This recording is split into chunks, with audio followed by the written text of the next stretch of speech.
Hi parents, we're here in the office of Executive Director of Counseling Services, Jim Marsh. Jim, I'm so excited to talk to you today. I have parents that ask me so many questions and they're facing their students coming off to college, and for many of them it's their first student that they've ever sent off to college. And so I've been telling them all throughout the summer that we are going to be talking with you now, just a little video interview, and then following up about 4 to 6 weeks into school, we'll have a live webinar that they can write in some questions. So we're just here to talk about some general thoughts and how they can prepare not only their student but themselves for the upcoming, what is it, 5 weeks away now?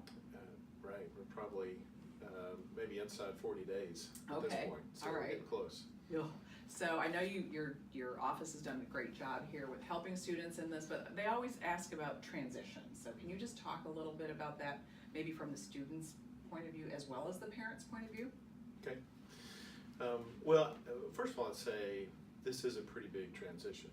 I mean, it's a major life transition, and we think about students, and really what we want them to do is to become independent, develop just a healthy, independent, autonomous young adult, right? I mean, that is the goal. Absolutely.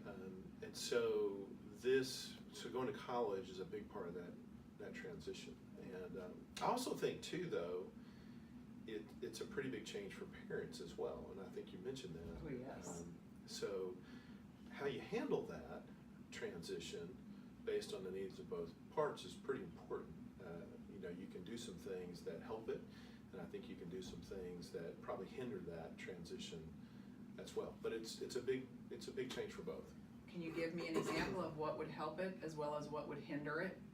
And I'll probably start feeling guilty right now because I know I did the hindering things, but go ahead. Right.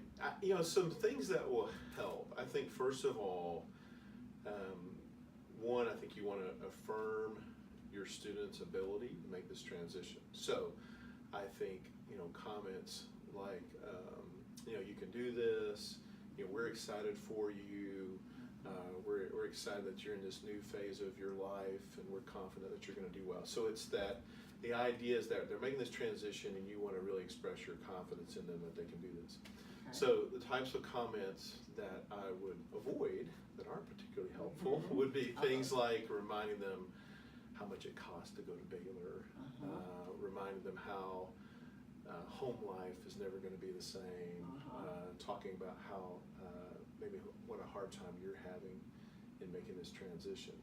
So the things that get in the way, they tend to be more where it's a parent or a family member, they're having their own struggle. That's right. Right? Their own anxiety. For example, for some families, this might be the first time a student's going to college, but they also might be getting ready to be empty nesters. That's right. And that brings up a whole other set of issues. For many families, they've been very focused on their kids and what their kids' lives have been about, and suddenly that focus isn't there, right? So it has all those implications. So where it gets in the way, where you get in the way as a parent or a family member, is if out of your own anxiety or worry that's really about you. That's right. That it begins to impair them being able to make that step and make that transition. That's so true. I'll use myself as an example. My kids' whole life was so excited for them to go to college, and I believed that that's what I was portraying because I said it all the time. I said the good things, but I also did the hindering things that I didn't even know I was doing until now when I started thinking about talking with you. So this is 5 years after my last child went to college. So it's really amazing that I'm thinking I'm doing one thing, but I really wasn't. And so I don't know, it's just fascinating. And parents do call us, or they do ask us repeatedly about transition, what to do when the student calls and is struggling. How can they help them properly? Okay. Well, one thing I'd say is I would expect that they are going to struggle. That's good. That would be normal. I think it's pretty typical to struggle, pretty typical to have some questions, pretty typical to wonder, did I make the right choice? I'm in the right place. College is hard. Right? I mean, so you have these two things going on, right? You have going to the university And a university, Baylor's a challenging university. Yes, it is. Strong, high academic rigor, right? So you have this adjustment that's going on to where, the average high school student studies 5 hours a week. Average high school student studies 5 hours a week. At Baylor, what are we telling everyone? They're going to need to study probably 25 or more hours a week to do well. That's an adjustment. So you have this adjustment around things like that, and then you also have this, it's a psychological shift. I mean, it's a psychological change moving into adulthood. So, sure, it's hard. It ought to be hard at times, right? That's what I believe, yes. So I agree. So that's okay. So I think that that's normal to be expected. And so, I'm thinking about this conversation, conversations I've had with students over the years in my office. And I think some of them have thought it wouldn't be hard. And somewhere along the way, they picked up the expectation that this would be just like high school or whatever it was, and it's not. So, but that's okay. It's okay that it's hard. It's a good thing it's hard. So, I think parents can, they can listen, they can be supportive. I think they can validate, and if a student says, "Hey, it's hard, I'm struggling," don't sound the warning bells necessarily. It's more like, yeah, I mean that sounds about right. Right, okay, that's good, because I did have a parent come up to me last week at orientation and said her daughter's gonna be a sophomore, and she struggled very much so academically when she first got here, and a good friend of hers said, let her dig her way through it. She said it was the hardest thing to do, but she said, you know what? She came out on the other side and she accomplished, and she's right where she needed to be. So that's good to hear. Now, I do have an idea about when you need to intervene, though. Okay, right? yes. So as I say that, there's a part of me that also realizes that I do have in my head, and I tell parents this all the time, there is a line there, right? And I call it the functionality test. Okay. And what I mean by that is if your student's they're not functioning, and as you would expect, I mean, one thing to struggle, it's another thing not to function. So what I mean by that is not going to class, not completing assignments. It's kind of like having a job, but you're not performing on the job, right? They are sleeping all the time, right? Or the normally social students not socially engaged, right? They're not functioning as you would expect them to. That's a point where you probably want to step in, check in, see what's going on. Certainly call one of our case managers in the student life office. They can do some things to check on the student. I encourage parents to say, hey, if you're close enough by and you're that worried, come on up for a visit, take them out to dinner, see if they pass the eyeball test, right? Parents know. I mean, parents know their students better than anyone else. Just by even looking at them, they're going to know how they're doing. Right. Oh, that's great. That's another great point to add. And can you talk a little bit about, because we have conversations in our office with parents, every student is different. Some are more socially, active just naturally, and some are not. But there's also the anxiety factor that comes in. So I think it's a little more complex than what I recall way back when I went to school. So can you just talk a little bit about that?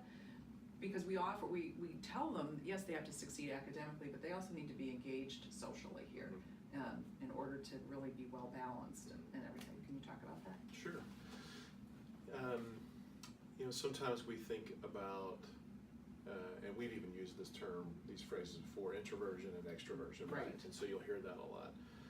So extroverted, or students who are extroverted, and really the difference between the two is how they recharge or get their energy. So if parents have an extroverted student, those are the students who typically recharge, get re-energized by being around people, okay? Then, students who are more introverted, right, they tend to recharge by being alone. They need some solitude, right? Never thought about it in those ways. That's cool. Right, so they need some solitude, some alone time to recharge. But both of those groups can be social. Right. And I think sometimes people make a mistake, or they interpret, my student who's who's not socially engaged as being introverted. And really, I would say that's probably more anxiety Okay. than Huh. being introverted. That's fascinating. So, And how does a parent deal with that if they're realizing that their student is not? yeah, I mean, I think Oh, yeah. probably the way you realize that are they, of course, they're going to know their student better than anyone. They're going to know their typical level of social engagement. But, if your student's, not engaged, routinely turning down social opportunities, social engagements, really, to me, I would look at, are they becoming isolated? Okay. That's kind of the key factor. I mean, extroverts are going to be more socially engaged by their nature Right. than introverts. They should just have a higher tolerance for it. But introverted students, right? Mm-hmm. There's plenty of them here, That's and they're absolutely right. and they're engaged socially. That's right. They just need a break. So it's that student who's not engaging at all. I would say that's probably more anxiety. Okay. There are things you can do about that. Certainly, that's a lot of what we do here at the counseling center. Mm-hmm. For example, I run a social anxiety group. Huh. That's what we do, right? Yeah. We help people. What's interesting too, students who are socially anxious, they want to connect. They want to be part, but it's the anxiety that gets in the way. We help them deal with the anxiety. So that's amazing. And what's interesting is that parents will call us and say, what should I do? I always tell the parents, refer your student to the counseling center. They can walk in, but they sometimes struggle. Well, should I say that? What if they still won't come? Obviously, they can't be forced. Can't be forced. Right. Is there any special way to approach that with their student if they feel like they really need to check in over here and just talk to somebody, maybe just once? So I'm kind of thinking about it in terms of levels with this. I think there's so many things that Baylor has in place to help a student connect socially. Yes. Right. So we've really thought through this, whether it's that,